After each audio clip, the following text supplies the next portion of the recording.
Todunkan mɛbaaw ani todunkan fɔbaaw aw ni su. Ala ka to nɔgɔya aw ye. Ala ka to se kɛ aw ye. Wa Ala kana aw si siri mɔgɔ la. Ala kana aw dayirimɛ siri mɔgɔ wɛrɛ la. Ala ka sababuya bɔ mɔgɔ la nga Ala kana aw siri mɔgɔ la. Bi an da bɛna se fɛn mun ma o ye Mali vague de protestation mun kun wulila jumadon 5 avril.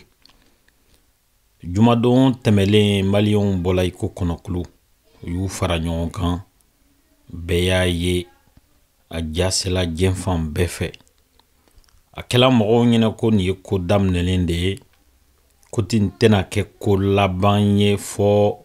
laɲini minnu bɛ Maliyɛnw fɛ a laɲini ka sabati. U k'u ka ɲinifɛnw sɔrɔ u ka lafiya. Nga k'a ta jumadon na fɔ kana bila bi la. A kun b'an ɲɛna ko juma nata a bɛ fɔ fɛn min ma ko acte 2. C'est-à-dire que ka segi mun kɛla o ɲɔgɔn wɛrɛ kan juma nata ni juma wɛrɛw nata fɔ laɲini minnu bɛ ka kɛ o laɲiniw ka sabati. Mɔgɔw bɔkun kɛla mun ye? N'i ye jateminɛ kɛ a bɛ fɔ fɛn min ma ko manifestation. Ni mɔgɔw bɔla jateminɛw bɛ taa fɛn damadama de kan. O fɛn ye mɔgɔ nombre. An bɛ se k'a fɔ ko mɔgɔ hakɛya mun bɔla Bamako avril kalo tile 5 a bɛ mɔgɔ siran. A bɛ mɔgɔ siran n'a y'a sɔrɔ bɔkun mun bɛ ka fɔ a bɔkun bɛ ka ɲɛsin e ma. Jama bɔla a bɛ mɔgɔ ba yirika bɔ. Fɛn jumɛn de bɛ jateminɛ ni jama bɔla jama nombre donc an y'a fɔ bɛɛ y'a ye bɛɛ b'a dɔn k'a fɔ jama bɔla Bamako. Fɛn filalan u bɔkun u bɛ pancarte minnu minɛ u bolo ani banderole u bɛ slogan mun sɛbɛ jateminɛ bɛ kɛ ka taa o sloganw de la. Mun de kun sɛmɛlen bɛ Maliyɛnw ka banderole kan? IBK démission ko IBK ka fanga bila. Boubèye Maïga démission. Boubèye n'ale IBK ka premier ministre ye. L'armée française dégage. O kɔrɔ de ye ko Faransi ye fanga mun a ka sɔrɔdasi minnu bila ka na an ka jamana kɔnɔ n'u nakun fɔlɔ san 2013 kun ye ka na an lakanda k'an kisi terroriste tɔɔrɔ ma k'an kisi banbanciya ma. Ni jateminɛkɛla k'a ye k'a fɔ ko dɔ de farala terrorisme kan dɔ de farala banbanciya kan ko an ta bɛ ka tiɲɛ don o don ka taa fɛ don o don bolofara de bɛ ka kɛ an ka ta tiɲɛ kan. Maliyɛnw ko Faransi armée ka bɔ an ka jamana na a ka segi ka taa Faransi. Ani Maliyɛnw ko ɲɔgɔn faga mun daminɛlen bɛ fɔ sekɛla fila dugu dɔ ma fɔ mɔgɔ 100 ni mɔgɔ 60 ni kɔ fagala o senfɛ ko o baara sugu dabila. Fagali mun sela dɔgɔnɔ duguw ma fɔ mɔgɔw tala faganta da dɔn ko ka o dabila. Ko siyaw bɛ ka kari ka kɛ ɲɔgɔn na. Fɔlɔ an ka Mali la ni kɛlɛ kun wulila mɔgɔ fila ni ɲɔgɔn cɛ hali n'u tɛ siya kelenw ye fɛnw de bɛ an ka jamana na kabi lawale. Se bɛ taa kɛ o fɛnw ma. Jeliw b'o fɛnw na. I kɛla cogo o cogo. N'a y'a sɔrɔ bɔkolo b'i la k'i b'a bɔkolo dɔn. Ko danbe b'i la k'i b'a danbe dɔn. Ko bɔyɔrɔ b'i la ko mɔgɔ b'i dɔn. Ni jeliw kun sela i ma k'i deli ko o ko la i kun bɛ sabali k'o ko bila sabula o ye an danbe de ye. O bɔlen kɔ sinankunya bɛ an fɛ yen. Sinankunya ye kun bɛ ko caman de dilan. Ni mɔgɔ fana karila ɲɔgɔn na ni sinankun nani dali a ka gɛlɛ i k'i ban. A b'i ko bozow ni kadɔw cɛ. Ni ko ye bozo ni mɔgɔ wɛrɛ sɔrɔ ni kadɔ nana kana deli kɛ kana bozo deli bozo tɛ se k'i ban. A bɛ ten fana ni ko ye kadɔ sɔrɔ kadɔ ni mɔgɔ wɛrɛ cɛ ni bozo nana kana kadɔ deli kadɔ tɛ se k'i ban. Ni fɛn ɲɔgɔnna de ka ca an ka Mali in kɔnɔ siyaw ni ɲɔgɔn cɛ. Siyaw yɛrɛ dama ka kari ɲɔgɔn na ka sɔrɔ mɔgɔ wɛrɛ nɔ t'a la ka sɔrɔ kun wɛrɛ t'a la. ko o kari ɲɔgɔnna kɛ ko sinankunya dɛsɛla k'o ko dilan, ko jeliya ni ɲamakalaya dɛsɛla k'o ko dilan, ko furusiriw, balimayaw, sigiɲɔgɔnyaw, jamana kelen kɔnɔ mɔgɔyaw, diinɛ kelen kɔnɔ mɔgɔyaw bɛɛ dɛsɛla k'o ko dilan. O b'a yira k'a fɔ ko kojuguba dɔ de sela an ma an ka jamana kɔnɔ, wa sani président Ibrahim Boubacar Keïta ka sigi an kunna o kojuguba kun ɲɔgɔn tɛ yen. Wa président Ibrahim Boubacar Keïta bɛ ka fɛlɛ minnu kɛ ko ka ko ban, o tɛ ka mɔgɔw nimisi wasa. Maliyɛnw bɔ kun jumadon 5 avril la ka t'u ka nisɔngoya yira, a kulubaw de ye nin ye, fɛn wɛrɛw b'a la. Sabula denmisɛn dɔw bɛ bila ka taa kɛlɛ la surasiya hukumu kɔnɔ, u bɛ taa kɛlɛ la ka taa an ka jamana lakana, u bɛ sa ten fu sabula u ma labɛn, kɛlɛkɛfɛn ma d'u ma, kɛlɛ bɛ kɛ kunnafoni minnu ye o ma d'u ma, dɔw fana bɔkun y'o ye. Bɔkun ka ca nka an bɛ kulubaw de fɔ. O kuluba naani minnu fɔla n'o ye IBK démission, Boubèye démission, la fin des massacres communautaires, ani l'armée française se retire du Mali parce que c'est une armée d'occupation. O fɛn naani si la kelen ma ɲɛnabɔ an filɛ don min na i ko bi. Président Ibrahim Boubacar Keïta a ye alimami dɔw fara ɲɔgɔn kan kuluba ka kuma n'olu ye, ko ka duwawu kɛ jamana ye, ko mɔgɔw ka sabali. A tilala tuguni ka Mahamudu Diko, sabula Mahamudu Diko tun bɛ mɔgɔ minnu ye fara ɲɔgɔn kan organiser 5 avril, olu cɛla Mahamudu Diko tun bɛ a dunukɔrɔ kutigiw la. Mahamudu Diko tun yangala kosɛbɛ. Donc président IBK ye Mahamudu Diko wele kuluba. An m'an da don o weleli fana la k'o fɛsɛfɛsɛ. Weleli nin yɛrɛ kɛla cogo min na, ani tagalikɛla yi ko minnu tɛmɛna, an ye jaw ye. Nin ja ninnu b'a yira de k'a fɔ ko a bɛ fɔ fɛn min ma impréparation, labɛnbaliya. C'est-à-dire que a bɛ i n'a fɔ de ko président Ibrahim Boubacar Keïta présidenya balila la de, ni ko ni fitinin wulila, labɛn minnu kan ka kɛ k'o ko kunbɛn, o ko bɛ pan ale kunna, a bɛ dɛsɛ k'i ɲɛsin o ko ma. A ye Mahamudu Diko wele ko ka taa kuma nisɔngoya min bɛ jamana kɔnɔ, fo ye jamanadenw bila ka wuli ka taa taama. Mahamudu Diko welela nka fɛn ma fɔ Mahamudu Diko ye. A kɛla bɛɛ ɲɛnɛ ko a welela, ko a sɛbɛntila a ye k'a fɔ i bɛ na, an bɛna kuma nin thème ninnu kan, an bɛna baro kɛ nin fɛn dama dama ninnu kan. Nka Mahamudu Diko welela de ka taa. Mahamudu Diko bonya yɛrɛ kama, sabula an filɛ don min na i ko bi, Ibrahim Boubacar Keïta de ye Mali président ye. N'a ye maa o maa wele kan ka taa, n'a y'a sɔrɔ i bɛ fanga bonya, wa fanga kan ka bonya. Nka ni tiɲɛ bɛ yen k'a fɔ fanga ye fana, mɔgɔ si da man ka yɛrɛ kan ka se k'i ɲɛ jɔ fanga ɲɛna, ko o tiɲɛ f'o ye. Mahamudu Diko wulila o bonya de hukumu kɔnɔ ka taa kuluba. Nka a taalen kuluba, a taala faamu ko sɛbɛma tɛ, fɛn ma fɔ ale ye. Wa a selen, a fɔla k'a ka wuli ka taa kuma jama ɲɛnɛ. I wele kun ma f'i ye ko ka wuli ka taa kuma. Ko Mahamudu Diko ye mɔgɔ kɛguman ye, a y'a fɔ ko bonya de b'a to ale nana, wa o bonya kelen a fɔla k'a ka kuma, a bɛ kuma nka kuma tɛ janya. A kuma kɔnɔ a y'a fɔ ko ale tɛ se ka kuma, sabula ale welela kun na o ma fɔ a ye. O yɔrɔ bɛɛ, mɔgɔ mɔgɔ n'i ka kɛgu, i b'a dɔn k'an tɛ jamana sɛbɛma la. Jamana sɛbɛma, an tɛ jamana sɛbɛma na, o kɔrɔ tɛ ko maliyɛnw tɛ maa sɛbɛ ye, o kɔrɔ de ye ko mɔgɔ minnu b'an kunna, mɔgɔ minnu bɛ jamana fanga kalifala mɔgɔ minnu na, maa sɛbɛw tɛ. N'o tɛ, hali n'i ye Bilakoro de wele, i b'a wele kun fɔ a ye. Nka ka dutigi wele, dutigi minnu ye jama bɔ fo ka taa maaba yirika la, k'o wele tɛ ka na, a wele kuma fɔ a ye, fɛn mun bɛna kɛ o ma fɔ a ye. O b'a yira de k'a fɔ mɔgɔw yɛrɛ bɔla ka laɲini mun kɛ, i b'a sɔrɔ Ibrahim Boubacar Keïta t'a kalama. Wa mɔgɔ minnu sigilen bɛ ka Ibrahim Boubacar Keïta koli k'a lamini k'a ɲɛna kuma fɔ a ye an t'a dɔn olu bɛ fɛn mun na n'o tɛ hali n'i ye nin kɛ association dɔrɔn de ye u bɛ labɛn kɛ ka discussion thème labɛn sani baro ka se donc Mahamudu Diko taala Ibrahim Boubacar Keita fɛ an ye ja dɔw fana ye Mahamudu Diko yɛrɛ bɛ ka sigi u ka ɲɔgɔn ye kan Mahamudu Diko yɛrɛ da la kuma jɔlen si ma sɔrɔ jamana kuntigi da kɔnɔ k'a fɔ c'est-à-dire que mɔgɔw bɔla nisɔngoya yira mun na fɛn minnu y'a to maliyɛnw dusu kasila u bɔla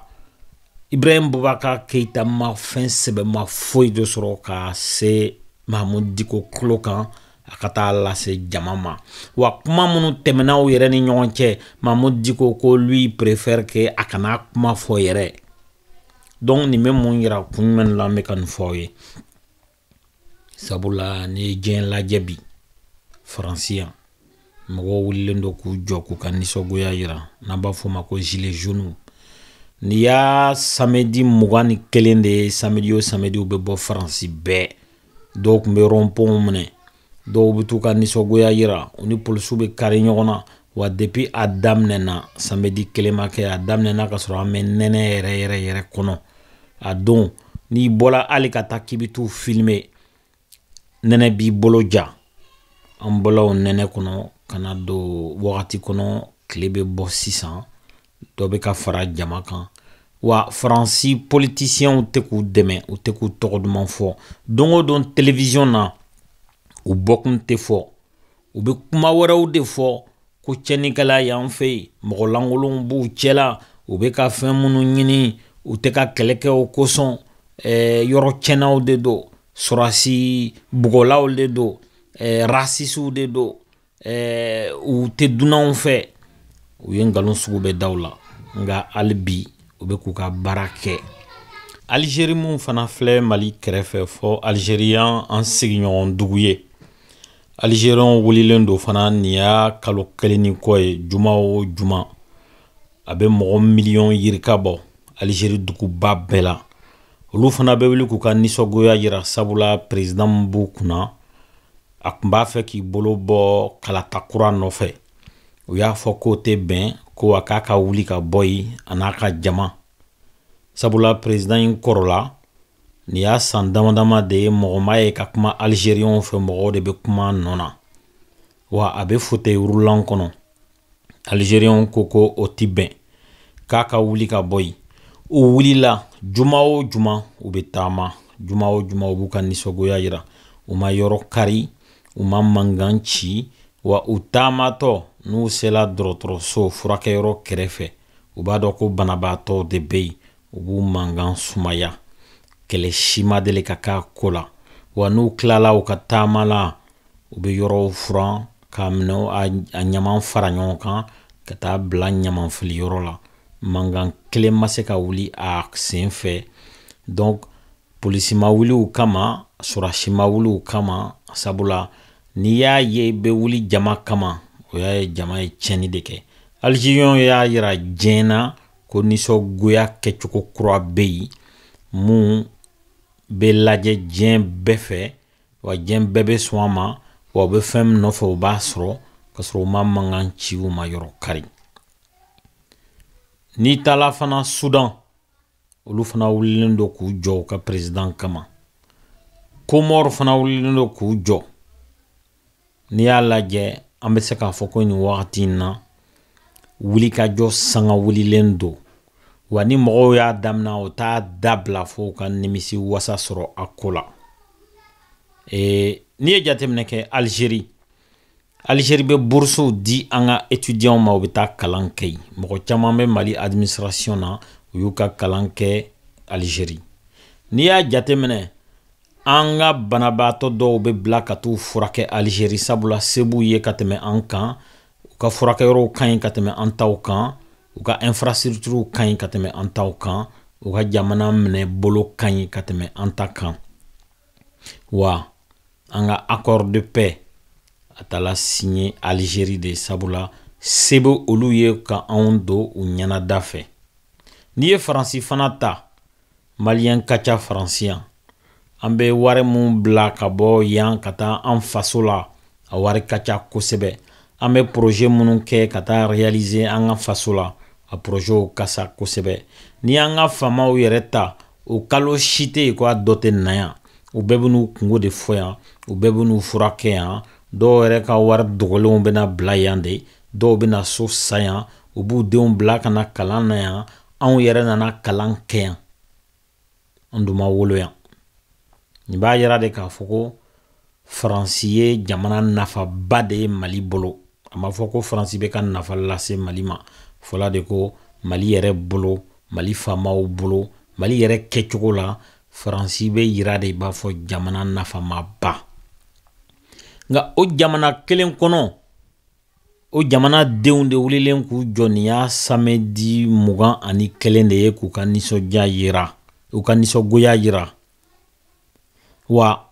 fɛn dɔw kɛlaw ye o sabula nisɔngoya yirali daminɛ Macron wulila yan a y'a fɔ ko entreprise minnu bɛ se ka ŋaniya k'u ka wari ni u ka baarakɛlaw la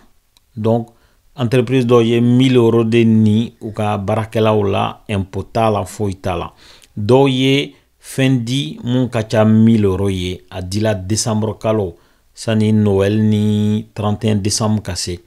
o wagati dun du bɛɛ mago bɛ wari de la ka cadeau san ka fêtiw kɛ donc an bɛ se k'a fɔ n ko ye gilet jaune sababuya ye nka gilet jaune m'u ka kɛlɛ dabila Algérie mankan wulilen nisɔngoya yirali daminɛlen Abdelaziz Bouteflika n'o ye Algérie président ye a y'a fɔ ko ale tɛna kɛ candidat ye élection nata ko a ye élection reporté Algériens ko hali bi k'i ma kuma k'an bɛ fɛ de i ka taa ka bɔ yen i tɛ candidat ye dɛ nka i ka fanga bila an ka transition kɛ u b'o de la bi wa mɔgɔw bɛ Bouteflika kɔ depuis san 20 kɔ u bɛ ka jukɔrɔmatintin u bɛ ka dɛmɛ a ka fanga fɛnw na olu yɛrɛ i bɛ Abdelaziz Bouteflika bila donc fanga yobo yabalen do fura foyi t'a la a bɛna wuli ka bɔ yen wa u bɛ fɛ fana an nɔfɛmɔgɔw ka wuli ka bɔ yen Algérie dun se bɛ Algérie ka tɛmɛ an kan wa Algérie bɛ an bolo da la sabula an ka mɔgɔw bɛ taa tunga na Algérie an ka mɔgɔw bɛ taa kalan na yen an ka mɔgɔw bɛ t'u furakɛ yen kun jumɛn de la n bɛ ka nin fɔ aw ye ni jamana fila talen misaliya la se b'u ye ka tɛmɛ an kan wa u bɛ an dɛmɛ nka olu y'u ka nisɔngoya an bɛ ka nisɔngoya kelen min kɛ Mali la jumadon tɛmɛlen ninnu ye nin daminɛ foyi ma to u ka dabila danfara jumɛn de bɛ Faransi ni Faransɛw ka nisɔngoya ni Maliyɛnw ta cɛ ani Algériens ka nisɔngoya ni Maliyɛnw ta cɛ n'i y'a jateminɛ ni hakili dayɛlɛ dɔrɔn i b'a faamu k'a fɔ sisan ni mɔgɔw wulila u ka nisɔngoya yira la u tɛ leader ɲini c'est-à-dire que mɔgɔ si tɛ yen k'e bɛ taa tɔw ka kuma lase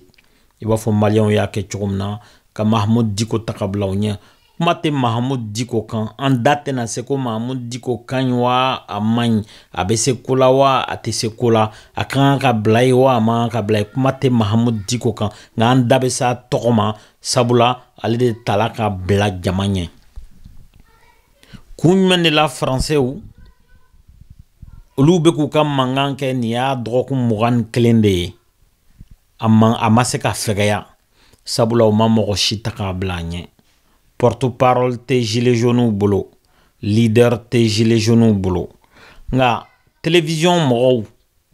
médiaw ani politiciens n'i ye ko kɛ cogo cogo olu mago bɛ leaderw de la olu mago bɛ ɲɛmɔgɔ de la parce que olu bɛ fɛ ka kuma ni mɔgɔ kelen de ye parce que ka kuma jama fɛ jama min ye mɔgɔ miliyɔn caman mɔgɔ si tɛ se k'a kɛ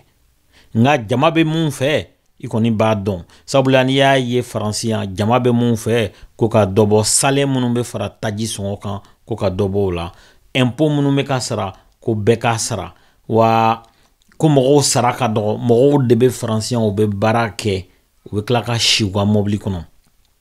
dɔw bɛ baara kɛ o musow bɛ baara kɛ u bɛ dɛsɛ ka so sɔrɔ ka si sabula so sarali se t'u ye dɔw bɛ yen u bɛ dɛsɛ ka dɔrɔmɛ bila kɛrɛfɛ sabula kalo kalo u b'u ka sara bɛɛ dun sabula sara tɛ bɛrɛ ye faransi yan ni mɔgɔ min bɛ dɛsɛ ka taa sinemaso la mɔgɔ min bɛ dɛsɛ ka taa restaurant na mɔgɔ min bɛ dɛsɛ ka taa vacances la o ye kojuguba de ye yan mɔgɔ caman de bɛ faransi yan u ka sara t'u permet ka taa sinema la ka fleurs san ka di u muso ma ka cadeaunin san ka di u muso ma ka taa vacances la walima k'u muso inviter restaurant na donc ni mɔgɔ ninnu bɛɛ de faralen bɛ ɲɔgɔn kan bololabaarakɛlaw b'u la baarakɛ wɛrɛ cogo b'u la kɛnyɛrɛye mɔgɔw b'u la dunanw b'u la u bɛ k'u ka mankan kɛ u ka mouvement ma se ka dabila mɔgɔ si tɛ yen k'e de wulila ka f'u ye k'u ka mouvement dabila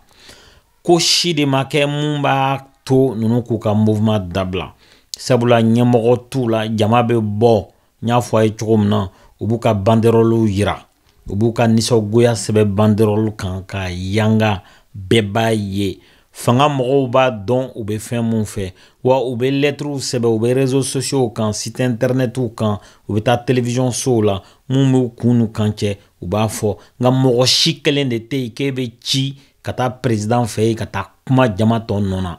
a ma se mɔgɔ si ka wele kɔngɔ bɛ na furakɛyɔrɔ tɛ n bolo siraba t'an ka jamana na an denw ni an cɛw ni an musow bɛ ka sa kɛlɛkɛyɔrɔ la faransi armée nana an ka jamana na ka na ko kɛ ko mun tɛ k'an nimisi wasa siya kɛlɛ dɔw bɛ ka su ka siya kɛlɛ kɛ an ka jamana na président tɛ k'i jɔ a yɔrɔ la corruption b'an ka jamana na a ma se mɔgɔ si ka mɔgɔ ci ka taa nin kuma ninnu lase kɔngɔ bɛ na a ma se ka mɔgɔ ci ka taa fɔ n bɛ ka sa furandanya kosɔn a ma se ka mɔgɔ si ci ka taa fɔ insécurité bɛ n kan n bɛ fɛ n ka lakana a ma se ka mɔgɔ si ci ka t'o fɔ n tɛ karisa fɛ tugun sabula a ye n janfa a ma se ka mɔgɔ si ci ka t'o lase maliyɛnw bɔla ka nin kuma ninnu de fɔ nka a si ma sabati président Ibrahim Boubacar Keïta n'a ka premier ministre m'a fɔ ko nin ko si kelen ɲɛnabɔla kun jumɛn de la maliyɛnw b'a fɔ ko juma nata ko u tɛ bɔ a bɛ fɔ fɛn ma acte 2 c'est à dire que siɲɛ filanan ka segin mun ɲɔgɔn kɛla juma tɛmɛlen kan sabula u ye mɔgɔ bila u ɲɛ n'a y'a sɔrɔ mɔgɔ kun tɛ jama ɲɛ ko Mahamudu Diko kun ma taa Kuluba a ma fɔ ko Mahamudu Diko man ɲi dɛ ni kun ye mɔgɔ o mɔgɔ bila a nɔ na ko o tigi ye porte parole ye walima responsable ye ko o tigi taala négociation na Kuluba o kun ye fanga mun kun bɛ jamakulu la o bɛ o tigi fɛgɛya de ni IBK kun wulila ka taa kuma télé la ka kuma dɔ fɔ jama ye ko kun bɛ ɲɛnabɔ tan de sabula jama y'a fɔ anw bɛ nin de fɛ IBK bɔla a y'a fɔ a ye fɛn o fɛn ɲini n b'a bɛɛ ɲɛnabɔ bi bɛɛ n'o kɛla jama bɛ bɔ k'a fɔ ko an sɔnna i ye an ka kow ɲɛnabɔ an sɔnna an m'an ka bɔli dabila walima IBK ka bɔ télé la k'a fɔ a ye nin fɔ tan a ye nin fɔ tan a ye nin fɔ tan a ye fɛn tan fɔ n bɛ fɛn kelen pe ɲɛnabɔ jama b'a fɔ o fɛn kelen ɲɛnabɔli o ɲɛna nka an t'an ka taama dabila fo a bɛɛ ka ɲɛnabɔ nka du fait que maliyɛnw sɔnna ka mɔgɔ bila u ɲɛ mɔgɔ kelen convainculi ka nɔgɔ hali sini an t'a dɔn kuma mun tɛmɛna Ibrahim Boubacar Keïta ni Mahamudu Diko cɛ Kuluba nka Mahamudu Diko ko Bamako dugu sigibagaw n'o ye Turew ni Ɲarew ni Darawew ye k'olu wulila ka kuma ale fɛ Mali ye 1,142,000 km². Bamako ye fɛn fitinin de ye Bamako bɛ i ko n'i ye ji tɔni kelen kɛ kɔgɔji kɔnɔ hali mɔgɔ si t'a dɔn k'a bɛ yen Bamako ka dɔgɔ tan de an ka sɔn a ma k'a fɔ ko Ɲarew ni Turew ni Darawew ye Bamako sigi est-ce que o bɛ olu ni maliyɛn tɔw ni maliyɛnya cɛ mɔgɔ minnu ye Mopti sigi dun mɔgɔ minnu ye Bila sigi dun mɔgɔ minnu ye Segu n'a Balanzanw sigi dun mɔgɔ minnu ye Kidal sigi dun mɔgɔ minnu ye Sikaso sigi Kucala sigi bagaw Kayi sigi bagaw San sigi bagaw Mopti sigi bagaw donc du kelen kama ni jama ba yirika mun bɔla ten k'u ka nisɔngoya yira k'u ka laɲiniw fɔ laɲiniw ma ɲɛnabɔ k'olu k'u ka nisɔngoya fɔli dabila ne ko tuma min na an dɔgɔninw ni an denw bɛ bila ka taa kɔrɔn na ka taa kɛlɛ kɛ u su u bɛ faga cɛncɛn kalaman na ye u su bɛ taa o yɔrɔnin bɛɛ k'o don cɛncɛn kalaman na ye an dun bɛ Mali dugukolo de kan ni Tchadiens sala o bɛ ta ka taa Tchadi ni Faransɛw sala su bɛ taa don Faransi ni ye an san 7 de ye kɛlɛ la Mali ma se ka mesure ta k'a fɔ ni Malien dɔ sala kɛlɛkɛyɔrɔ la Mali nord la a su ka ta ka n'a yira a somɔgɔw la u k'a su don ne ko Ɲarew ni Turew ni Dravew tun bɛ min Faransi armée bɛ an ka dugu kɔnɔ yan depuis Faransi armée bɛ mɔgɔ dama mun fagala a ma faga sanu ka na Turew ni Ɲarew ni Dravew tun bɛ min médecins ye grève kɛ Mali la yan mɔgɔ caman sala denmisɛnw ni cɛkɔrɔbaw ni musow Turew ni Dravew tun bɛ min san o san vérificateur général b'a ka rapport bɔ mɔgɔ minnu ye wariw détourné k'u tɔgɔw fɔ i bɛ ka t'u nɔ minɛ Turew ni Dravew ni Ɲarew ye mun kɛ Maliens écoledenw bɛ muru ta ani marifa ta ka ɲɔgɔn mara a ka université kɔnɔ écoles datugulen don an denw tɛ ka taa kalan na Turew ni Ɲarew ni Dravew tun bɛ min Mali kɔrɔnfɛn yanfan marifaw de b'a to an denw tɛ taa école la parce que insécurité bɛ yen Bamako kɔnɔ n'i ye commune D yɛrɛ ta Turew ni Dravew ni Ɲarew bɛ commune minnu kɔnɔ Médine Kura ɲamanton de wulilen don stade omnisport fan fɛ yen écolesow datugulen don denmisɛnw tɛ ka se ka taa école la ɲaman y'a sababu ye Turew ni Ɲarew ni Dravew tun bɛ min ni Maliens wulila u bɛ dɔ bisikiya k'o ye son ye u b'o minɛ ka essence bɔn kan k'u jeni a bɛ kɛ Médine Kura ye a bɛ kɛ Dravela ye a bɛ kɛ Bozola ye a bɛ kɛ Bagadaji ye a bɛ kɛ fan bɛɛ fɛ yen Turew ni Ɲarew ni Dravew bɛ min ko caman kɛla Mali la Amikane wulila ka fantanw ka kiosque ci ko sommet Afrique France bɛna kɛ Turew ni Dravew ni Ɲarew ma wuli wa Maliens bɛ ka erreur ba de kɛ jamana mun ye peut-être que Mali ye jamana bɛɛ ka sɛgɛnbaatɔ de ye diɲɛ kɔnɔ parce que n tɛ jamana dɔn Mali bɛ jamana minnu ye o b'a yira de k'a fɔ ko Maliens ɲɔgɔn fantan tɛ diɲɛ dugukolo kan o Maliens de bɛ wuli k'u ka nisɔngoya yira mɔgɔw bɛ wuli k'o bɛ kuma aw fɛ o mɔgɔw ma deli k'aw ɲɛji cɛ wa Ture a bɛ fɔ famille fondatrice ninnu baara wɛrɛ t'u la ni mɔgɔ min ye président ye don min na ka t'o tigi ka glekiba kɛrɛn cɛ k'o ka glekiba furan u y'a kɛ Alpha Omar Konare la yan wa u b'u denw placer u y'a kɛ Alpha Omar Konare la u y'a kɛ ATT la u y'a kɛ IBK la nafa wɛrɛ tɛ ni famille fondatrice ninnu na ka yɛlɛ ka taa kuluba selidon ka taa na min ka segin ni selima foyi baara wɛrɛ t'u la n'a fɔla ko mɔgɔ min ye tiɲɛni kɛ ko tigi kan ka minɛ ka taa datugu kaso la ka taa delili kɛ o tigi ka bila ni benganikɛla mɔgɔ min kan o tigi wulila k'a bɛ taa se fanga ma walasa ani mun ka kan o ka d'a ma ninnu de bɛ wuli ka taa dugu jukɔrɔ delili kɛ k'o dabila Mali justice ta tiɲɛna ka se ni ma bi ni famille fondatrice ninnu sen b'a la Bamako ta tiɲɛna ka du terrain ko yɛlɛ ka dama tɛmɛ ninnu sen b'a la u tɛ foyi la dugukolo feere kɔ u tɛ foyi la spéculation foncière kɔ olu de wulila ko ka taa delili kɛ jamana ɲɛmɔgɔ minnu bɛ yen a tɛ ka se ka Maliens ɲɛji cɛ ale de sababuya la an filɛ situation na bi o situation kɛla Maliens bɛ wuli k'u b'u ka nisɔngoya yira u ma mɔgɔ nɛni u ma mɔgɔ bugɔ u ma yɔrɔ kari wa u tilala manifestation na o ye yɔrɔ furan ka taa olu deli k'olu kan'u ka nisɔngoya fɔ Touréw ni Ɲarew ni Dravew a famille fondatrice mɔgɔ ninnu depuis Mali sigila u ma deli ka wuli ka taa se président si ma k'a fɔ ko k'a ye sabali jiko gɛlɛya bɛ ban kɔni na a ye taa robinɛw kɛ yen a ye sabali yirisun tɛ Korofina a ye taa yirisun turi u ma deli k'a fɔ ko fagali bɛ ka kɛ yan fɛ yen walima dɔgɔtɔrɔso tɛ yan fɛ yen a ye taa dɔgɔtɔrɔso dilan sira tɛ yan fɛ yen a ye taa sira dilan armée bɛ ka mɔgɔw recruter cogo min na a tɛ bɛn a ye mɔgɔw ta ka taa armée la mun n'a ka kan mun ka kɛnɛ n'a nɛgɛ b'u la u ma deli k'u fɔ aw de bɛ wuli bi ka taa aw ka nisɔngoya yira ko olu ye delili kɛ ko aw bɛ o nisɔngoya fɔli dabila o tuma maliyɛnw aw bɛ fɛ ka don alijinɛ la ka sɔrɔ aw ma sa sabula ni m'i ka nisɔngoya yira ne ko a ko bɛ ɲɛnabɔ cogo jumɛn wa maliyɛnw wulila ka taa nin taama in kɛ u ye kuma o kuma fɔ IBK ma sigi a kuma si kan a sigila fɛn kelen min kan ko maliyɛnw y'a fɔ ko faransi armée ka bɔ yen o yɔrɔ ma bɛn IBK ma a ma jaabi di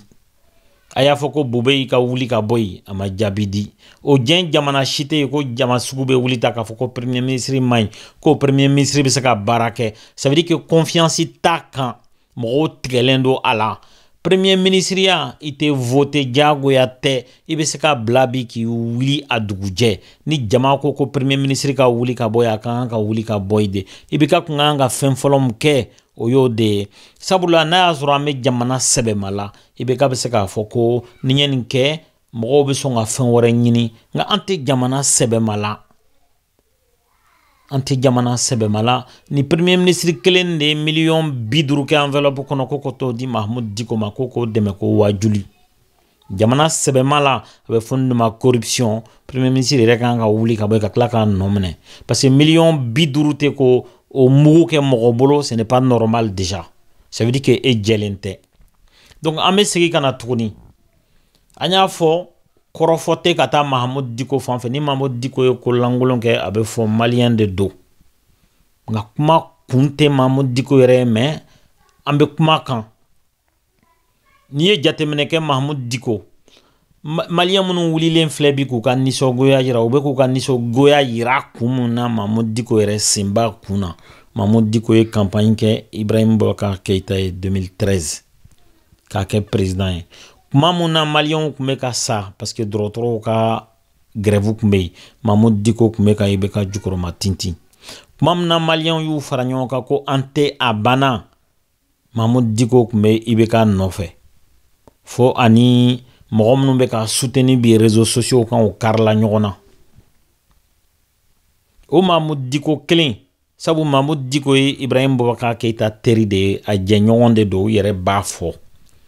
aw y'o tigi ta k'o kɛ a ka porte-parole ye walima a ka leader ye a ka nisɔngoya la o ko ɲɛ bɛ gɛlɛya dɔɔni déjà premier principe ni ka porte-parole ni leader kɛ mouvement de soulèvement la a dépassé la a bɛ mouvement transversal de kɛ bi ɲɛmɔgɔ t'a la président tɛ se ka kuma maliyɛn kelen o kelen fɛ n'a ye ɲɛmɔgɔ k'a la a bɛ a ka ko de gɛlɛya sabula ale bɛ taa kuma o ɲɛmɔgɔ kelen fɛ wa ni fiɲɛ yela o ɲɛmɔgɔ kelen na c'est comme ni fiɲɛ b'a ka mouvement la donc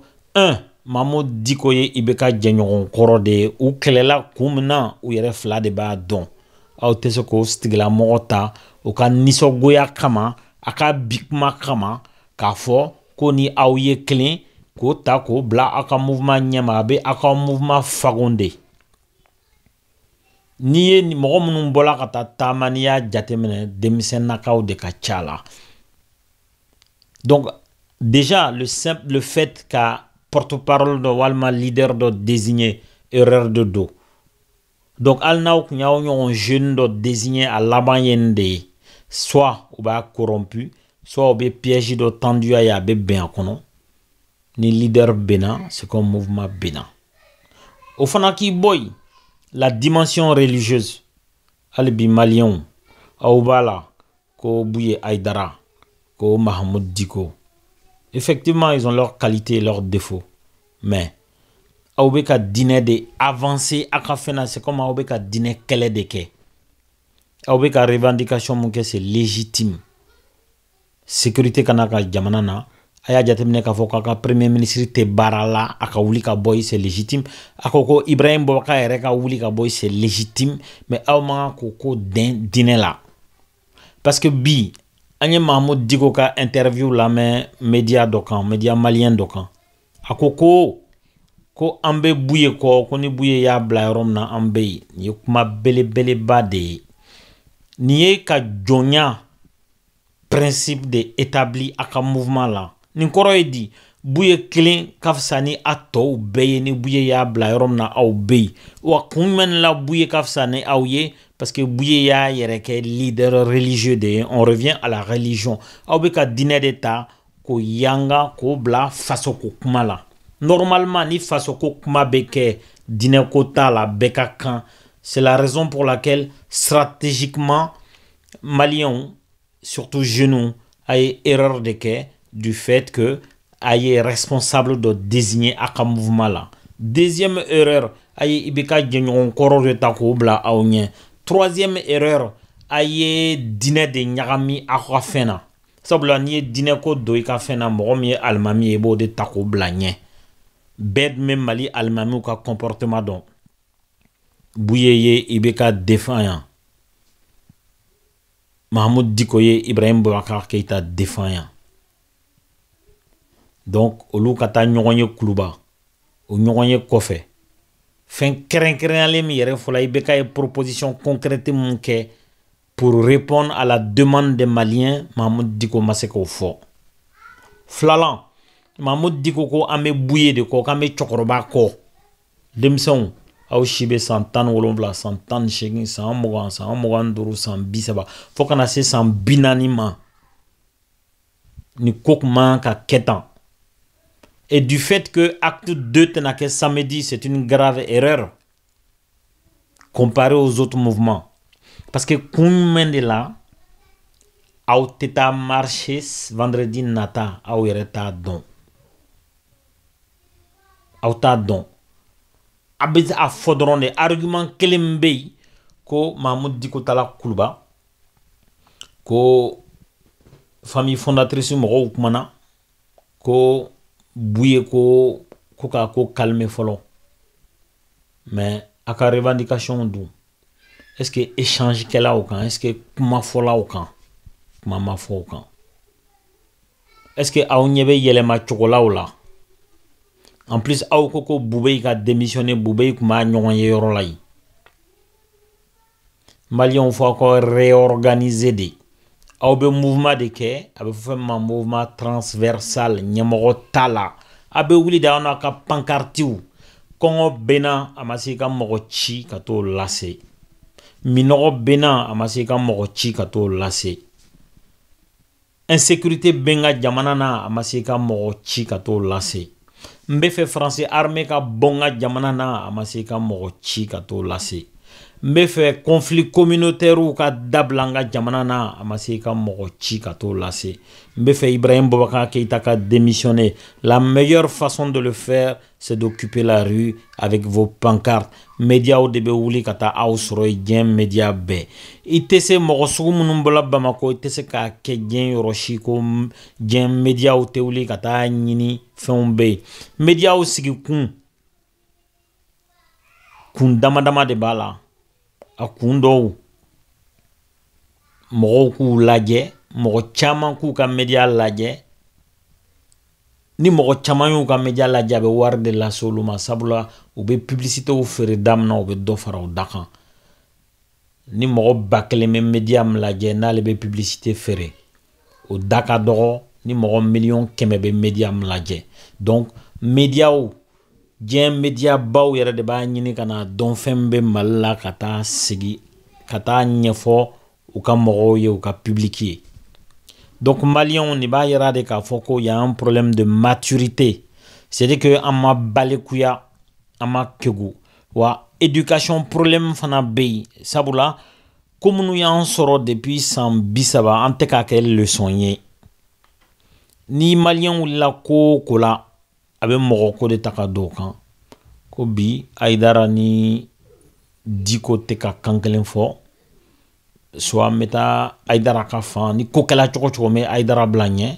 soit an bɛ taa Diko ka fan ni ko kɛla cogo cogo mɛ Diko ni Buye bila ɲɛ.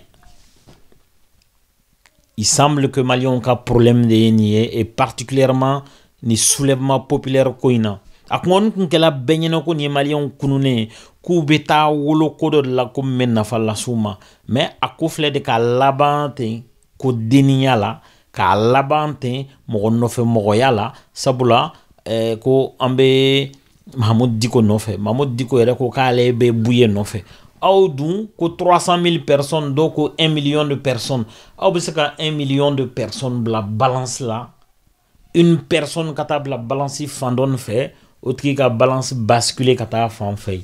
ni fagonlenya tɛ o bɛ faamu cogo jumɛn ni denmisɛnninya tɛ hali denmisɛn des fois ni ye denmisɛn nɛgɛ siɲɛ dama dama don dɔ a bɛ tigɛ i la donc il semble que Maliens tigɛlen don u yɛrɛ la au point ka t'u kalifa don mɔgɔ la mɔgɔ min n'a man kan bibi na Mali jeunesse tɛ se ka wuli ka t'i kalifa don Buye Aidara la. Pas que Buye gagne ou pas, ce n'est pas normal, vous n'êtes pas de la même génération. 20h Buye bida, minuit 1h du matin bas sur Aou Dalente. Pareil pour Mahamudu Diko. Mahamudu Diko, malgré toute la culture qu'il a, malgré toute l'intelligence qu'il a, malgré toute l'expertise qu'il a, Mahamudu Diko ni auka kelema ka ke kelen wa symbole wɛrɛ fana be nin ko la. Mahamudu Diko kelen a bɔlen kuluba. A nalen mɔgɔw fara ɲɔgɔn kan k'a bɛ kumaw fɛ a y'a kɛ au conseil islamique de la. Au conseil islamique dun o ye silamaya tɔn kuma fɔ yɔrɔw de ye. Alors que ni soulèvement a ma kɛ misiri kɔnɔ n'a y'a sɔrɔ a kun kɛla misiri kɔnɔ i bɛ taa compte rendu kɛ au conseil islamique la a ma kɛ misiri kɔnɔ a kɛla Maliens ka yɔrɔ de la boulevard de l'indépendance indépendance ma ta diinɛ kuma kan Mali yɛrɛ ma jɔ diinɛ kuma kan. Mali développeli an bɛ problème kɔnɔ tan insécurité armée française IBK ka démission Boubé ka démission ani diinɛ côté ɲɔgɔn ɲɛ sira la Malien ko de do donc Maliens a y'aw ban de k'a ka responsabilité ta jeunes minnu bɛ yen n'u bɛ se ko la u jɔnna u yɛrɛ la. Ils se sont dit que Mahamudu Diko Bessekola, on va dit Mahamudu Diko ma. Mais Mahamudu Diko ka passif, en a ka position stratégique Mali kono, ça le rend vulnérable. Parce que Moroubei, ni Maliens kunu mirisan ni kokake, Morou debe Mali la, ni olutala delike Mahamudu Diko la tese ki ban. Ni genou yere dama kum bolate, kuka banderolu yira k'u ka nisɔngoya fɔ radio so ni télé so ni u ka réseaux sociaux kan a kana jɔn réseaux sociaux na dɛ a bɛ ka fɛn o fɛn k'a kan jagoya de cellules de bɛ présidentielle la ye u b'a lajɛ n'u tɛ k'o kɛ ça veut dire que u tɛ k'u ka baara kɛ normalement a bɛ fɔ fɛn dɔ ma veille u bɛ kɔlɔsili de kɛ a bɛ ka ko ko kɛ a bɛ taa résumé ka taa kɛ olu bolo yen. Donc ni Maliens wulila a b'u ɲɛna k'u bɛ ka kuma dɔw f'u yɛrɛ dama ni ɲɔgɔn cɛ ko fanga t'a kalama a bɛ k'aw yɛrɛ nɛgɛ donc Maliens denmisɛnninw de kun kan ka wuli k'u ka responsabilité ta ni sen in fɛ ka porte-parole ko da bɔ a sen na ka leader ko bɔ a sen na mɔgɔ dɔw bɛ laban ka kɛ leader ye parce que médiaw mago bɛ leader de la ka kuma olu fɛ a man di médiaw ye ka kuma mɛgɛ mɔgɔ kɔmɛ kɔnɔnɔ fɛ.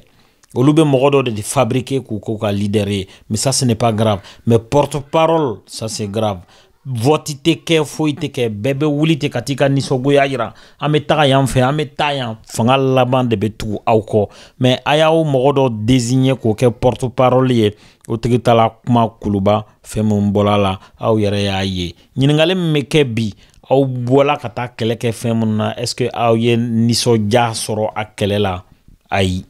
A ye fɛn minnu demandé est-ce que fɛn kelen ɲɛnabɔla ayi donc aw segila ka na aw nɔ na donc fo Maliens k'u organiser de ka fara ɲɔgɔn kan ka ni organisation sugu dabila jagoya président jagoya porte-parole jagoya leader jagoya kuma lasela a bɛ na ni manque de respect de abina ni manque de respect de la preuve en est que Mahmoud Diko Tala kuma kuluba asegla kana ko anga mouvement jo anga mouvement nyongri est-ce que mouvement nyongri li abe akafon nyana bon ibeka yere dama se kele kuma